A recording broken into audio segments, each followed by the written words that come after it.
رسول اللہ صلی اللہ علیہ وآلہ وسلم جب رات میں تہجد کے لیے کھڑے ہوتے تو یہ دعا پڑھتے، جس کا ترجمہ یہ ہے: اے میرے اللہ، ہر طرح کی تعریف تیرے ہی لیے زیبا ہے۔ تو آسمان اور زمین اور ان میں رہنے والی تمام مخلوق کا سنبھالنے والا ہے، اور حمد تمام کی تمام بس تیرے ہی لیے مناسب ہے۔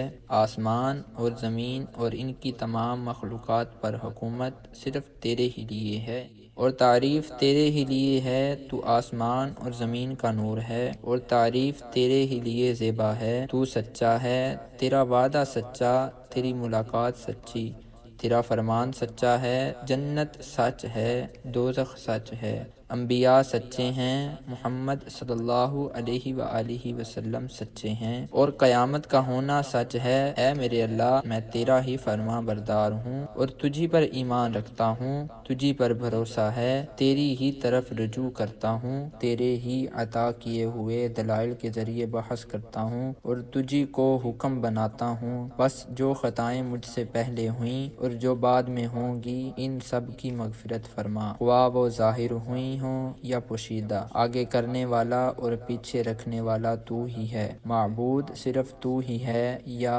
یہ کہا کہ تیرے سوا کوئی معبود نہیں۔ ابو سفیان نے بیان کیا کہ عبد الکریم ابو امیہ نے اس دعا میں یہ زیادتی کی ہے: لا حول ولا قوت الا باللہ۔ سفیان نے بیان کیا کہ سلیمان بن مسلم نے طاؤس سے یہ حدیث سنی تھی۔ انہوں نے حضرت عبداللہ بن عباس رضی اللہ عنہما سے، اور انہوں نے نبی کریم صلی اللہ علیہ وآلہ وسلم سے